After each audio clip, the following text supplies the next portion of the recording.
All right. Hi. Welcome back to another episode of the Get Out of Your Funk show. I am your host, Sharla Mandere, the Get Out of Your Funk coach, and I have an amazing guest today. I'm so excited for Kevin Clayson. He is a husband and dad of three amazing and beautiful kids. He is the author of one of my favorite books, Flip the Gratitude Switch. I've got my copy right here. And we're talking gratitude today. He has started a multi-million-dollar real estate investment company. He's spoken on stages and sold his book, what is it, over 24 countries?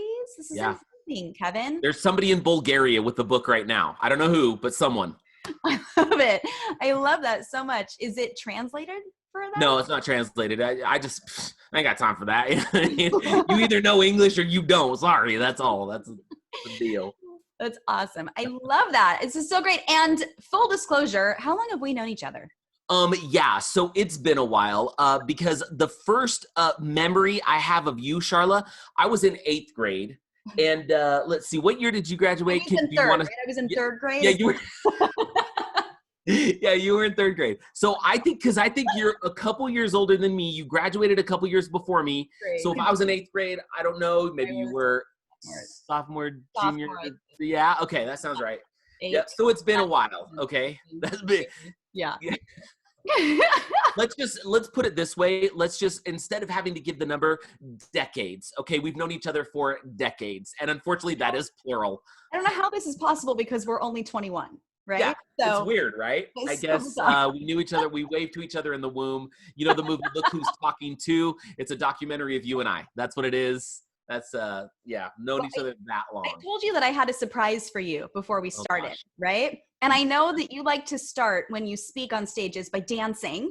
I do. So I thought we would have a dance party, and I got a special song. Are you ready? I'm going to hold this up to my microphone here.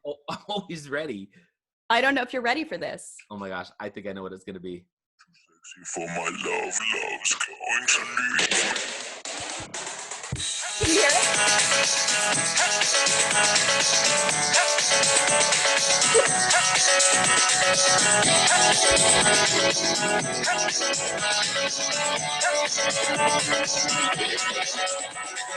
I'm too sexy for my shirt. We got history with this song, right? Yeah. Oh my gosh. Okay, now we have to share the story. I can't remember the last time I heard that song. There's a whole generation of humans who don't remember that song. What is that? Oh my gosh. So for those of you that don't know, that is I'm Too Sexy by Right Said Fred. Yes. And I'm pretty sure this was the only song they ever had. And for some reason, I saw them perform this on the Arsenio Hall show, okay? And they had like this little bit of choreography, and I thought it was hilarious. And so I don't know if it was a talent show or what, something at school. My sister's birthday party. Oh my gosh, it was Krista's birthday. And I did a whole performance of I'm Too Sexy with similar choreography to Right Said Fred. And then it just like became a thing. And you were like a freshman or something. It was like. Yeah, that's probably right. Yeah.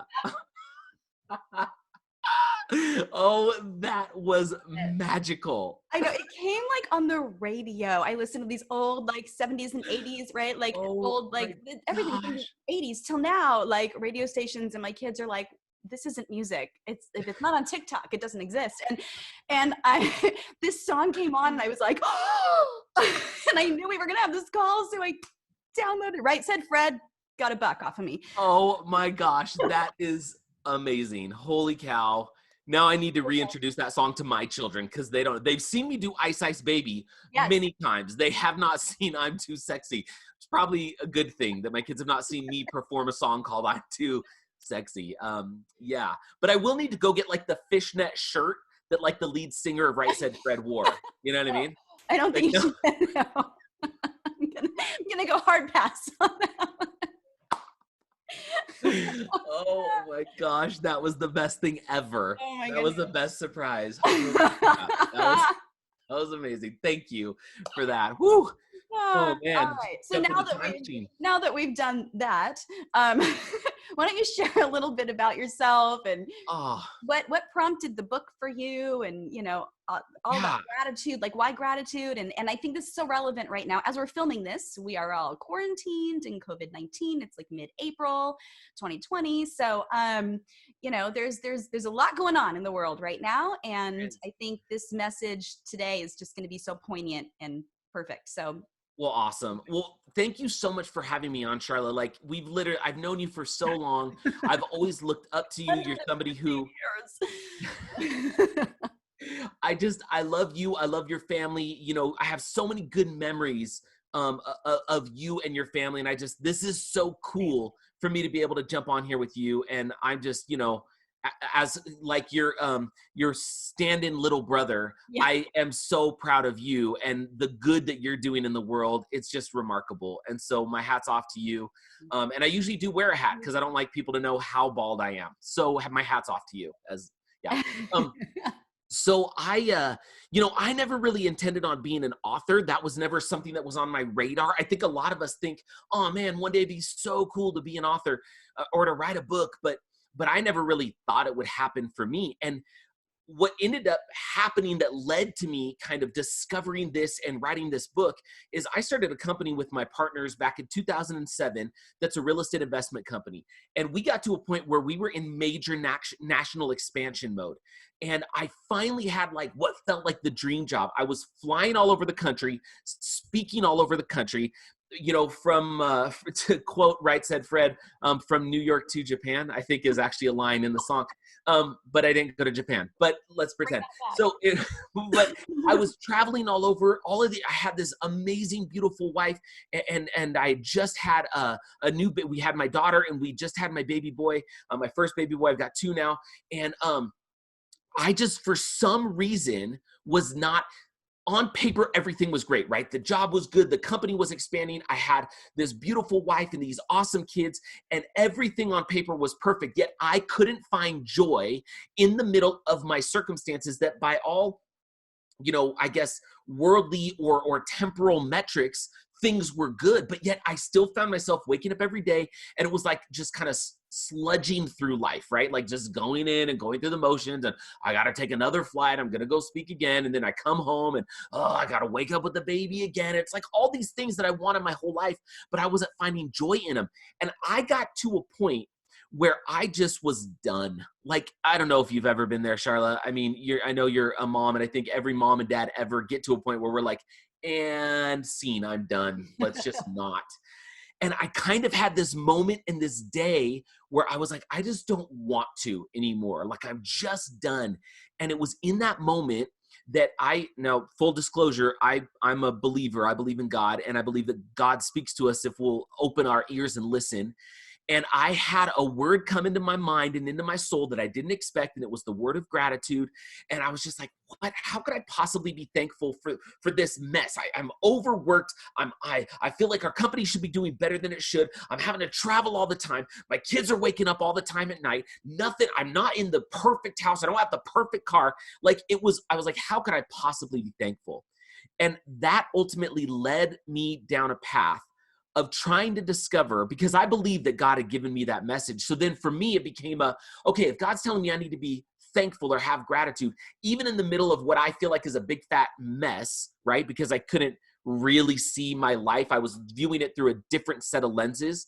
Yeah. So I thought, I've got to go on a journey. I've got to figure out how to be thankful in the middle of frustration, in the middle of difficulty. There's tons of people that are like, you should be thankful. Like, let's just have gratitude. Like, we can go on a gratitude walk, and we can like touch a tree and be like, I'm so thankful for the spark.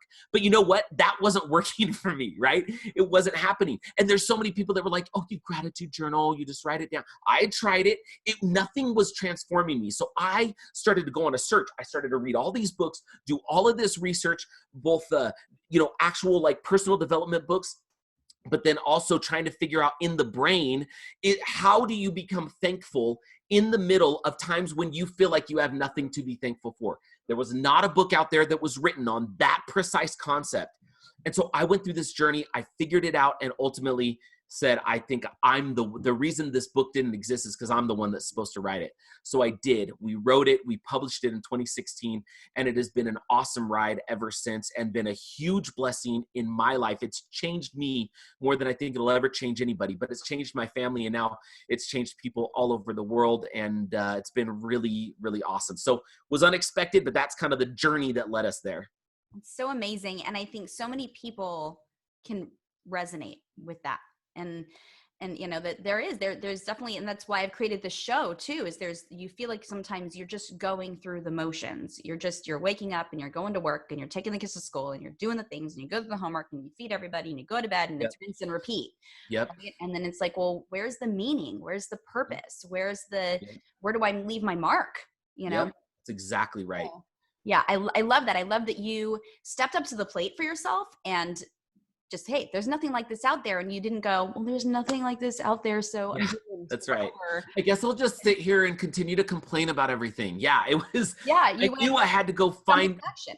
Yeah, I had to go outside of myself. And by the way, everybody watching this show, you're part of that minority of people that decide to do something, because there's actually a ton of people that go through the motions, Sharla, and you know this, and they continue to go through the motions, and then they sit back and wonder, when's it ever going to get better? But they never get their butt up off the couch to take the couple steps required to get to that better place. But if you're watching this show, if they're working with you, Sharla, and if they know you, and if they're tuning in right now, we know that they're that kind of person. And so, you know, congratulations to everybody watching. That says a ton about who you are and the choices you're making for your life, which is awesome. Yeah.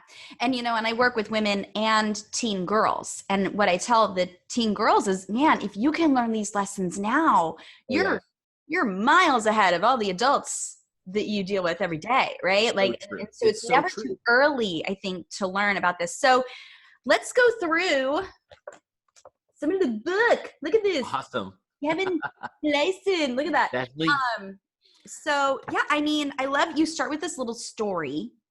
What inspired this story? I don't want to give it away. Yeah. You know, it's so such a cute little. Yeah, it's kind of funny, Sharla, because when I started to write the book, like I didn't know what was supposed to happen. In fact, so this is actually kind of an interesting story because I think it's super applicable to anybody watching. So you know those times when you know that you want to take a step in a new direction, but you don't know what step that should be? Sometimes the best thing to do is the first thing you can think of, right? Because it's the motion of getting off the couch and taking that first step, right? I mean, there's that old proverb, you know, the journey of 1,000 miles or 10,000 miles or whatever starts with one step. It's that concept, right? We've got to do something. And so I didn't know how to write a book. And I'm like, okay, you know what I'll do? Here's what I'll do. I'll interview people that have had crazy life experiences, but found a way with gratitude to kind of power through and become a new version of themselves. And so I put this thing out on Facebook. I was like, hey guys, you've heard me talking, because for years I've been flooding my posts with what I'd been going through and what I'd been learning in my own life and how it had transformed me. So people knew that gratitude was a thing that I was heavily in the middle of. And I knew that I was going to call the book Flip the Gratitude Switch, because that was the name I'd given what I started to do internally that shifted everything for me. And so I put it out on Facebook like, hey, I want to interview people. And I got flooded with responses. People from all walks of life, people that had lived through Columbine, that had lost babies, that had been Olympic athletes, that had been in Afghanistan, and everything in between, that had been basically paraplegic their entire life. I had all of these. I realized I have this unbelievable treasure trove of people in my life that have these crazy experiences. So I started to go on and I was just interviewing them, kind of like this. And my thought was, I'm going to transcribe the book, and then I'm going to put the stories in the book of these people, and then I'm just going to add a little context, right? So it got me out of the chair and I just started to interview people. That was easy, right? It wasn't a lot of work. I hit record and then I would get it transcribed. So I had all of these interviews and it was going to be awesome. That was going to be the book. Then I was like, you know what? I should probably write an introduction to the book. So I started to write an introduction. After I finished the introduction, I was like, you know what? Maybe I should just put one additional chapter to kind of clarify this thing. And that was the process. It just went little by little, where I just had a thought that was like, you know what, do this, you know what, do this. And one of those thoughts was, Kev, You learn really well through business parables. One of my favorite books is The Go-Giver by Bob Berg, who gave me an unbelievable endorsement on my book, which was crazy. Another book that I love, 3 Feet from Gold, is a parable by Greg Reed, who also gave me an awesome endorsement for my book. So there's all these parables that had made a huge shift for me personally. And I'm like, I'm going to write a little story. And I did not know what was going to come of it. I just started to write. And, by the way, anybody out there looking to write a book, let me give you a tip on how to start writing.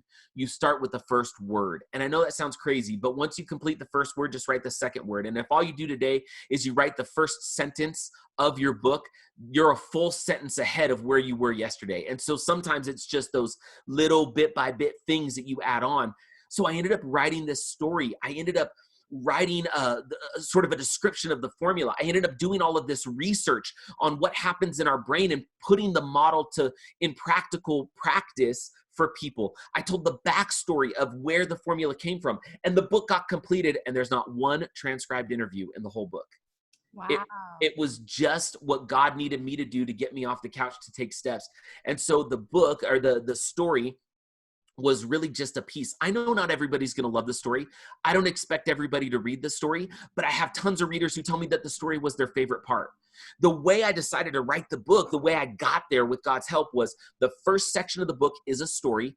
The second section of the book is my personal backstory of how I got to the point of figuring this out. The third section of the book is the actual formula. And then the fourth section of the book is both research data and anecdotal data to say, this is how it works now in practical real life situations. So in that way, I don't care if everybody reads the whole book. I think you'll benefit from doing it. But if somebody just reads the section that they resonate most with, or that one story or that one page, and that gives them the one idea that makes things a little bit easier to handle today or tomorrow, that was all I wanted to accomplish. And so it literally it grew organically with God's help. And I'm really proud of what we put together, and really proud of what's out in the world now. And I feel like if something ever happens to me, this world knows what I believed, and most importantly, my kids do. My kids know something that I learned that changed my life, and they have a tool and an instrument to be able to use for the rest of their days and pass on to their kids. Even if nobody else reads the book, I at least have that for them. And that's kind of been my approach the whole time. I love it. So let's talk about how can someone, and I love that in the book, how you're talking to just so many different people process things differently. People like research. Then some people love stories, and some people love to resonate with you. And what makes him this expert on the right? So you really are you're speaking to so many different brain styles, right? And I think that's brilliant. And it really is a great book. I seriously recommend it. So let's go through, if someone is struggling right now, or they've been struggling for a while, or, what can they do? What is this, the flip formula? Let's go through the formula. No, thank you. So it sounds like we're in biology class. Yeah, that's right. The cool thing with the formula is formulas work, right? So if you use the formula in the right order, it always works. That's why we like formulas. And so that's what this is. And so what we did, when I started to write the book, and when I started to try to describe how somebody goes through the process, because all I knew is that I'd found a way that in the middle of frustrations, I did a thing that felt like I would become lighter and brighter inside. And I called it flipping my gratitude switch, because it felt like I used to be in a dark room. And I want you to, here's a good analogy, right? I talk about this in the book, but if you were to walk into a room that you'd never been in before, and it was pitch black, and you were supposed to navigate from one side of the room to the other side of the room, and who knows what's in the middle of that room, and you've never been in that room before, it would be fairly difficult to navigate that room and get from one side of the room to the other without stubbing your toe on something or hitting something, right? But with a simple flip of a light switch, the room layout does not change, but your perspective on the room does, simply because that same room is now illuminated, and all of a sudden the paths that just a minute ago would have been impossible, all of a sudden are visible, and you now have the ability to navigate them. And so that was what I was doing inside, and I started to call it flipping my gratitude switch. And as I was writing the book, I decided I need to put it into a portable formula so that I can teach this to anybody, and they will know and have something to remember of how to do it. And so what we did is the formula goes along with FLIP. Step 1 is F, step 2 is L, step 3 is I, step 4 is P. flip the gratitude switch. And so here's the formula. F is you find the frustration. Now, for a lot of people, right? Like, I'm frustrated about my kids won't go to bed or whatever. Exactly. Or whatever. Or that guy cut me off on the freeway. Or, you know what? I look at your coffee mug. My husband didn't make me coffee this morning. You know, there's all these things, right? Where we could just, these little things where we go, oh, I'm just frustrated. And we just feel that thing inside. And we're like, gosh, dang it, you know? And so what a lot of us have a tendency to do is when that frustration comes in, when something happens, we just blow right through it, right? Think about when you go to work, when, you know, people can go to work, and we're not all sheltered in place, but when you can, do you ever known that person who always complains about everything, right? It's like, hey, how are you today? Oh, it could be better. Oh, really? Yeah, but it's sunny outside, right? Yeah, but it's so hot. I can't wait till it gets cooler. Oh, cool. But are you going to go out to lunch today? I would, but I just don't have enough money, or I can't stand the restaurants around here. And it's like, whatever you throw at them, there's something negative that they're coming back with, right? Like the reason for that is, right? Like Eeyore, like, oh. it's totally Eeyore. Yeah. And so the reason for that is we somehow have managed to condition ourselves as Americans and just as people to commiserate with each other, right? We do this thing where we love to just snowball the complain ball, right? We just like, oh, you think that's bad? Let me tell you what happened to me, right? And we do this thing, right? We have this one-upsmanship of you know, our crappy lives. And so we're conditioned to do it. You know, think about with the weather. Most people don't just think about how nice the weather is. If it's too hot, they think about when it's going to be cold. If it's too snowy, they think about, I can't wait till it's spring. We're never satisfied with the weather we've got. And that translates to a lot of our lives. Yeah. What finding the frustration does is it gives you this little moment in time where when something frustrating happens, instead of just blowing right through it and acting the way you've acted for however many years, you simply pump the brakes, you slow down, and for just a second, you ask yourself this question. It's so simple and it seems dumb when I say it, but really it makes a ton of difference. You ask yourself, why am I frustrated? Now, the whole act of becoming cognizant of what's happening inside is something that you know, therapists and psychologists try to teach their students or their clients all of the time. And sometimes it's hard to do that. But if you can just say, okay, for example, I stubbed my toe. I'm really frustrated. I stubbed my toe and I want to shake my fist at the heavens because it hurts so bad. If I just pause and I go, whoa, whoa, whoa, hold on. Why am I feel frustrated? Why am I frustrated? Then all you have to do is answer your own question. I'm frustrated because I stubbed my toe. Now, look, I know that seems silly, but what you're doing is identifying the problem so you can go to work on it, right? You're diagnosing, so then you already have the prescribed medicine in your pocket or in your brain that I'm going to share with you in a second, but you have to first diagnose. That's what doctors do. So by acknowledging that you're frustrated and what you're frustrated with, by saying, why am I frustrated? And then answering the question, that's F. Find the frustration, locate it, and make sure that you know what it is. Then you can move to L. Do you want me to roll into L? Yeah, let's go to L. This is so good. I love too what you were saying about how we commiserate with each other. It's that human need for the love, safety, belonging, right? I've talked about this before in the past of these are the three basic human needs. We're constantly looking to belong. We're constantly looking for safety, and we're looking for love in all places. And that doesn't necessarily mean romantic love, but it could be, I want respect. Respect is translated into love. And so that, oh, you had a bad day? Me too, you know, because you're looking to belong. It's that connection. It's that belonging with each other. So if you go, you had a bad day? Oh, I'm sorry. I had a really great day. Now you don't belong, right? No, that's right. And I've worked with so many clients too, of like when they're looking at, you know, changing their lifestyle or maybe losing weight or just getting out of that funk of, well, I have these friends who, this is what we do. We go out to bars and we eat pub food. And if I am getting a salad, I don't fit in. Yeah. And so now where do I belong? Right. Totally. We have to change that sense of self in order to create the changes that they are looking for in their life. So that's totally key. Yeah. It's that 100%. And you know, as we kind of talk about the formula, and as you realize that you don't have to be frustrated all the time, you don't have to feel icky and mucky inside. There are ways to find joy even in the middle of life's most difficult situations. You don't have to be that happy, shiny person that just annoys everybody, right? Like if somebody has a bad day, check this out. Like Sharla, if you came to me and you're like, oh, Kev, I just had the worst day. Instead of going, oh, you think your day was bad? Let me tell you, let me jump in your tribe and let's talk about how bad the day was. Instead, watch what I could do. This is really simple, but I go, wow, Sharla, I'm so sorry. I just hope you know I love you.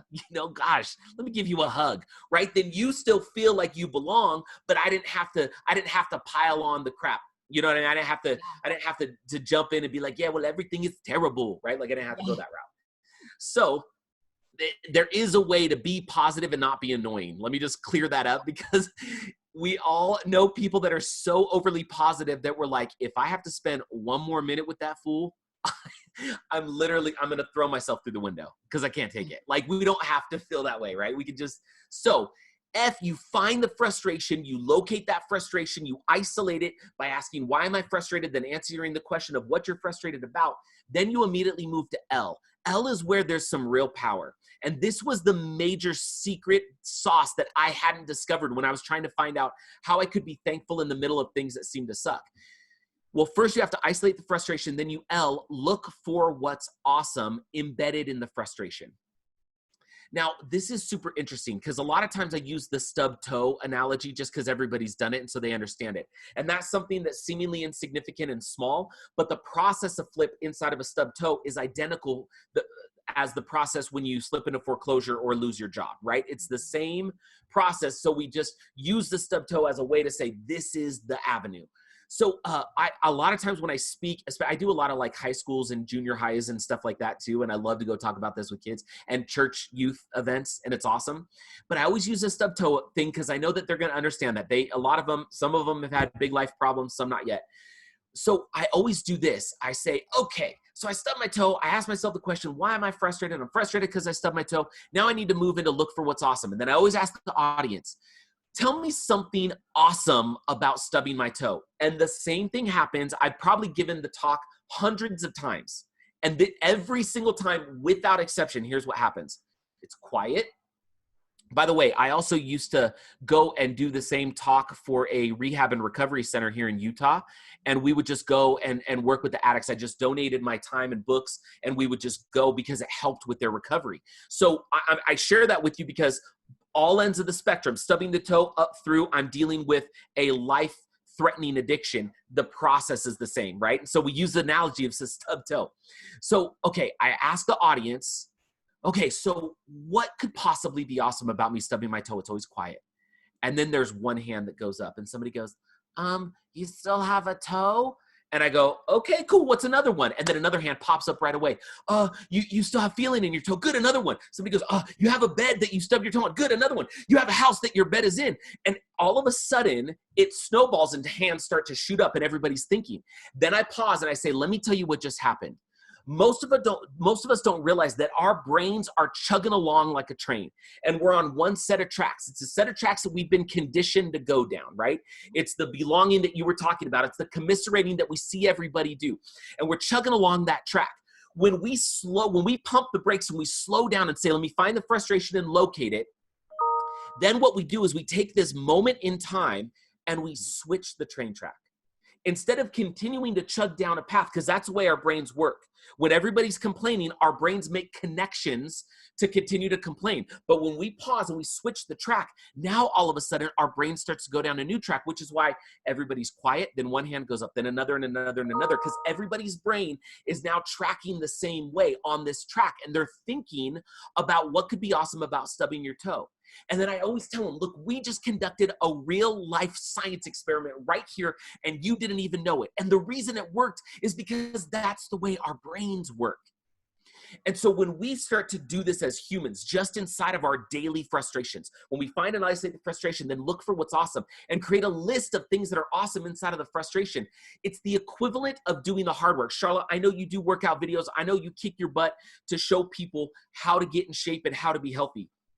If all you did on your workouts every day is like somebody who says, you know what, I'm going to get in shape this year and I'm going to go to the gym, and they get a gym membership, and then every day they go to the gym every day for 365 days.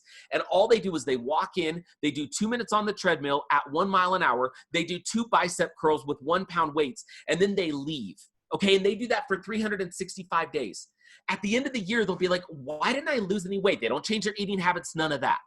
Well, here's the deal. We trick ourselves into believing we're taking productive action when in reality, we're doing the bare minimum or less than that. And then we use that as an excuse to be like, whatever, I totally tried and it didn't work.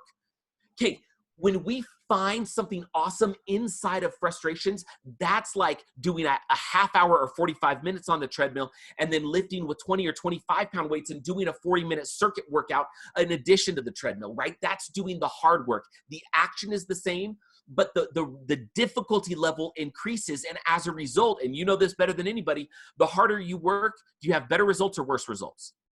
Right. Yeah. Better. Well, totally better, right? Yeah. And I love that you're using exercise, because exercises, and this is in the book that I'm working on right now, is there's a whole section on this, that it is such an analogy for life, in that when you get to that, that hill when you're running, or, when you're lifting really heavy or something really hard, when you're in a really hard class, what do? Do you stop? Do you go, well, I can go around the hill. I'm going to do this today. It's fine. Right. Do you sprint it just to get it over with, or do you pace yourself so that you can keep going after? Like, such an analogy for life. But yeah, how you show up for yourself in a workout is how you're going to show up for yourself in life, and do the things that you're talking about. So it's such an analogy for life. Fitness is well, yeah, it does. It works so much. Yeah, I've run 4 full marathons, and they've taught me more about life than almost anything else, right? Oh yeah, there's that point where you get to that, you're like, oh my gosh, there's still X miles to go there. I'm never gonna finish this. That's right. Yeah. I can walk. It's fine. Yeah, that's right. It's fine. Yeah. So when we do this, looking for what's awesome inside of the frustration, we're not just saying the world is good and the sun is shiny. Because by the way, it's really easy to be thankful for things that are awesome. Yeah. That's a piece of cake, right? When everything's going well, it's really easy to be thankful, which is, by the way, why I don't think gratitude journaling always works for everybody. Because what most people do, they do 2 things that can be not destructive, but just harmful to your ability to achieve the levels of happiness you want. When you gratitude journal, typically what happens is you remove yourself from the single most important moment in your life, which is this one. And you say, let me think about what happened today. And that's not a bad practice. But when you remove yourself from the present and then you write down something that's already awesome, that's like lifting the 1-pound weights. But when you flip the gratitude switch and look for what's awesome inside of something that's frustrating, that's the equivalent of the heavyweights. You're taking this moment that's right now, which is the most powerful moment in your life. You're doing something in this moment, taking some form of productive action in this moment, and then doing the hard thing by trying to find something awesome inside of the thing that just a second ago was so frustrating. And so it's the hard work that makes the difference. So after you find the frustration and then you look for what's awesome, you just move on to I. I is really simple. In the book, I say you initiate a gratitude sequence, or you initiate gratitude, which just means you now take that list of what's awesome, embed it in the frustration, and tell yourself and use language that you're thankful for the thing that was awesome inside of the frustration. That process is an active way to utilize gratitude. In the book, I say gratitude is something you do, not just something you feel. Gratitude, by definition, is a noun. I'm telling you, it's a verb. It's an action word. It's not a passive, I'm just going to feel super awesome. It's not that, right? It's way more than that. Now, when I go to schools and when I talk to students, they don't always understand like initiate gratitude. And I almost wish that I put this in the book. So I thought of another I, and I say install gratitude. And this is the way that I put it to students, is I say every single one of you has one of these in your pocket, right? You've got an iPhone. When you want to download a new game, where do you go? Go to the App Store, right? Yeah. When you find the app that you want, you hit a little button that says install. And then internet space somehow makes it so that the thing that wasn't on your phone, that was just an idea a second ago, becomes a tangible thing in your hands. And now you have like 8 billion levels of Candy Crush like that, right? So I tell them, I always ask the question, do you know what the App Store of life is? And they usually go, I don't know. And I say, let me tell you, it's language, it's words. The way we order the things that we want is by the words we tell ourselves and the words we tell others. So we use words to install gratitude. The word that we use is thankful. There's energy in words. If you've ever seen that Japanese scientist, the study where like they say certain words, yes, and rice and all, It's crazy, right? So we know that there's energy in words. And so we use words to make something that was not tangible, tangible. A moment ago, you didn't have gratitude. But when we say, gosh, I'm thankful I have a toe. I'm thankful I have a bed that I stubbed it on. I'm thankful that, I have a home that my bed is in. Oh man. And then what happens to me is my mind continues down the train track and I look at that bed and I see my wife and I go, oh, so thankful for my wife. And I think of my kids and I think, so thankful for my kids. And all of a sudden, that moment transforms me from the inside out, all by using words to make something non-tangible tangible, to install or initiate gratitude by saying, I'm thankful for the things that are awesome inside of the frustration. And everything shifts in that moment. It feels like you stop on a dime. You immediately start chugging along in a really, at a good clip down this new pathway instead of the one you're used to going down. So then you automatically go to step 4, which is P, which is power up with Gratifuel. And what happens is we are hardwired to experience joy or to get a reward when we experience joy. So our bodies, when we actually choose to find gratitude in the middle of frustration, there's a couple things that happen to our bodies and our brain. Number one is our bodies release dopamine and oxytocin. Dopamine is the reward chemical. It's also the thing that gets you addicted to always checking your phone in the morning to see who texted you and told you they loved you or how many likes you got or double taps you got on Insta, right? Like that's what you get a dopamine hit when you feel like people are telling you you're awesome. So your body releases dopamine when you find gratitude in the middle of hard things and in the middle of frustration. So you get this reward chemical as you go through, man, I'm so thankful that I have a toe and I can feel it and I've got this bed and I have my wife and my kids. You feel different because your body is literally changing. It's releasing dopamine, which is reward, and oxytocin, which makes you feel love. It's what makes you want to hug other people, okay? And it's getting rid of the cortisol and some of the other things that are in your head when you are feeling anxious and feeling anxiety and feeling unhappy. Okay, so your body shifts, and here's what happens in your brain. Over time, your brain forges new neural pathways so that literally when you start to exercise and say, I'm going to choose to be thankful for something that just a second ago was frustrating by looking for what's awesome and then saying, I'm thankful for the thing embedded in the frustration, your brain starts to rewire itself. And it creates new neural pathways so that, check this out, this is a true thing. We've tested it. We've seen research that we've done and others have done. You can, and I kid you not, because I can tell you with my full heart and a real life experience that I've had, many of them, you can become predisposed to joy, where joy's the default and not the other, because you can rewire your brain. Yeah. Let me share an analogy real quick and then I'll shut up. So it's kind of like this. If you've ever gone to a 3D movie, right, and you take the glasses off, if you watch the whole 3D movie without glasses, you'd still know what the movie was about, right? You'd know when the action sequences were, when like the kissy Wesley happened, like you would know when all the things took place. You know the music, the things that were funny because you hear other people laughing, and you can still hear it, you can laugh. You would experience the movie. But when you go into that same movie and you put those glasses on, the movie does not change. But your interpretation, experience, and perspective of that movie shifts. Yeah. This is what happens in our real lives because the movie of our lives is playing right now.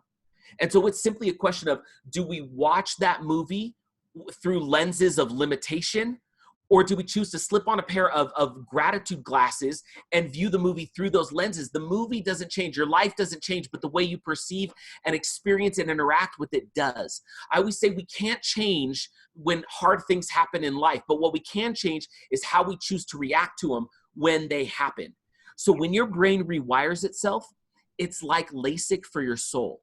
All of a sudden, over time, you don't need glasses anymore because now it's like you've had LASIK and you automatically view the world through a different perspective and through a set of lenses. Now it's natural. That's how you view things. And so the same life becomes more vibrant, more electric, more colorful, more enjoyable. The same exact life that you have now. You don't need more money. You don't need more cars. You don't need more anything. You can have that joy right now in this moment if you do something like flip the gratitude switch in the middle of life's difficulties and frustrations. Once you go through FLIP, you power up with Gratifuel, it pushes you through until the next frustration. Then you just wash, rinse, and repeat all over again. And when you practice it with little things over time, it becomes who you are. And you don't even have to go through the formula anymore because you just are the formula. I love that. This is such a great, and it's so simple. Find the frustration, look for what you can be grateful for. Yeah, right. Initiate or install gratitude, Mm-hmm. and oh shoot. Power up. Power up. With Gratifuel, it just happens. Passion. No, right. Power up. I love and that. We call it gratitude or Gratifuel because it's just a compound of gratitude fuel, because it really does fuel you forward and gets you moving so that you can just continue. I love that. Did you see I wore my gratitude? Hey, I like it. Just because I knew I was talking to you. Thank you. No, this is so great and so powerful, and I think so right on point with what we need right now, because there's so much like, okay, so let me ask you then, if you could be grateful for something in the middle of Corona and quarantine. Yeah, sure. What is it? Let's do that. So let's flip.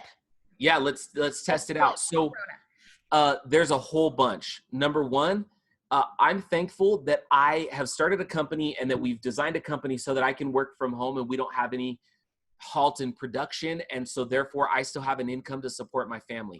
Number two, I'm really thankful that I get to see my kids more and be around my kids and wife more, and we get to have more fun together. Number three, instead of my kids going out and playing with friends, they're playing with us, right? We're going on bike rides. We're going on hikes. I just put a little game table together so we could play hockey and air hockey and stuff.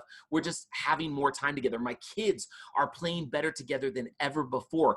It's unbelievable. I still have a store I can drive to and go get food from in the event that I need to go and do that. Another thing I'm really thankful for is, do you know how, and I think everybody's starting to realize this, how many times in the past did your garbage man come by and you're like, dude, I'm so thankful for that guy, man, picking up my garbage. But now we're all going, holy crap, I am so thankful for these people. Garbage. Yeah. How often do you go into Walmart and you're like, these overnight stalkers, they don't help me ever, right? All of a sudden, how thankful are you for those overnight stalkers so that there's stuff on the shelves that you can order and have delivered or go pick up? So there's all of this stuff that's happening around us that's making us aware of things that we should have been thankful for before, but we maybe haven't been. And then we're seeing all of these incredible human connections. We're starting to realize that we can still watch Ellen's show when she's recording it on an iPhone at home, and we don't need all the fancy equipment in the studio and all of the giveaways, because we can still enjoy each other and what we provide to one another, even like this, connecting in this way. So I think there is a ton of humility that's being learned and a ton of gratitude that's being dispensed. And it really is phenomenal what's happening nationwide, even in the middle of this pandemic, even in the middle of COVID-19. I think there's so much humanity that's sort of coming back to us that maybe we've lost through political divide or through just dissatisfaction with life and the economy and job and politics. Somehow we're overcoming that and we're remembering what we knew on 9/11, that we're humans and that we're here for each other. And I think that's really remarkable. I love that. And that is such a message that, like you said, like we need to relearn. I think this is an opportunity for us to slow down and remember what's important: your health, your ability to be flexible and reroute. Yeah. And I mean, in speaking with, people who've been furloughed, I'm furloughed from the gyms I teach at, but I'm grateful I can do this and all of that.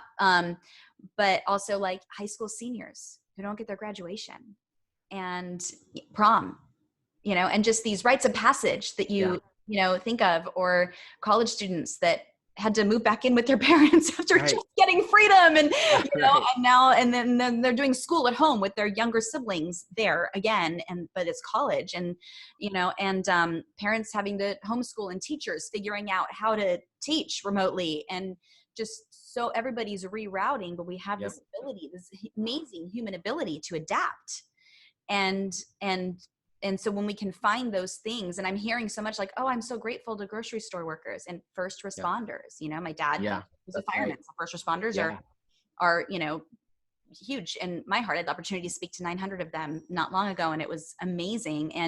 And we talked a bit about this of like, they see the worst in people on the daily. And to be able to come home to your family and kind of compartmentalize. But also, how do you work through that? And it's the gratitude of this health and safety, right? Yeah. Of the family and your ability to put self-care practices into place. I think gratitude is self-care. Yeah. It's so much about, this is my mental health. I'm going to take care of this. And we don't talk about this enough. And we've made self-care this really feminine, selfish thing, but it's not. It's not selfish. Yeah. It's not feminine. It's not.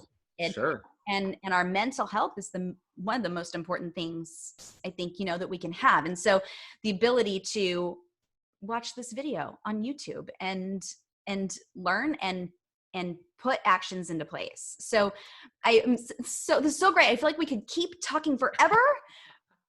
I want to make sure we're, people's time and they do watch the whole video. So what's an action step that someone can put into practice tonight and start to rewire and feel better and start to learn how to practice gratitude and come out of a funk, right? And be happier.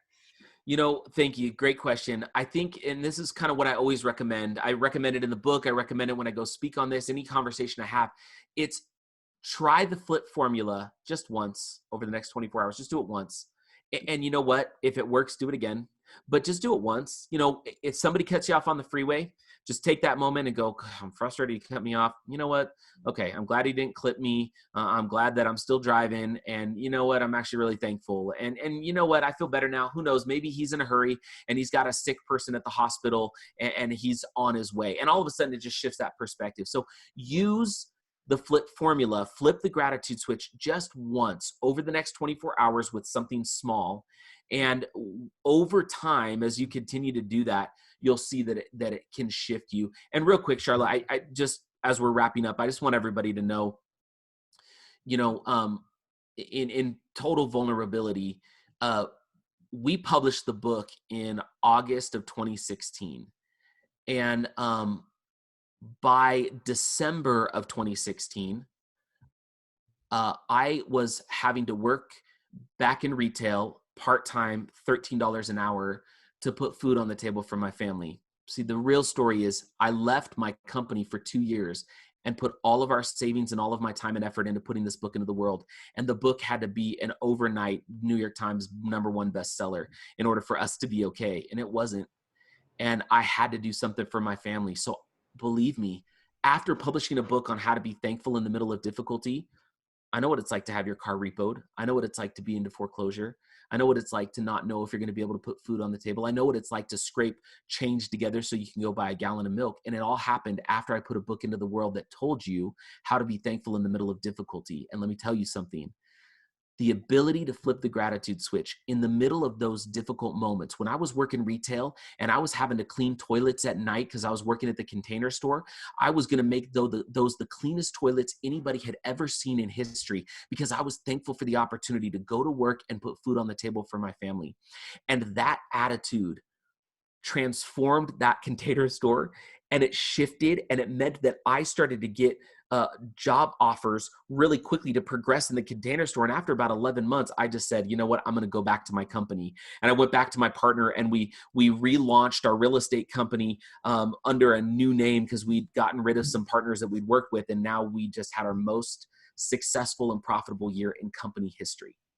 And so let me tell you, I know what it's like to be in the dumps and to have to use this to power your way through and out because I did it. And I really think that God gave me the message, had me write the book, and then wanted to see if I was willing to really put it into practice once it went into the world. And I have had more of a crash course in flipping the gratitude switch in some of life's most difficult circumstances. And I can tell you with full certainty, it works. It changes who you are. It makes it so you're predisposed to joy. And so if you could just start by flipping the gratitude switch just once in the next 24 hours, use that as step one on your way to something that could literally transform your reality from this day forward. Yeah. Oh, Kevin, thank you so much for being so vulnerable, so knowledgeable and amazing, and sharing all of this research and everything that you've put into place and literally put into practice in your life. And I think it's so great to talk to you, but it's inspirational, and I appreciate so much you putting this out there. And so I'm grateful for you, Kevin Clayson. Well, I'm grateful for you, Sharla. I love you to pieces. And by the way, everybody, if you want a copy of the book, I just put the audio online for free. If you go to free Gratifuel, that's Gratifuel, you can get the free audiobook. You can download the ebook. .com. Yeah, freegratifuel.com. And I have a whole course on there that I used to sell for like $400. It's just on there for free. You guys can go through all the modules.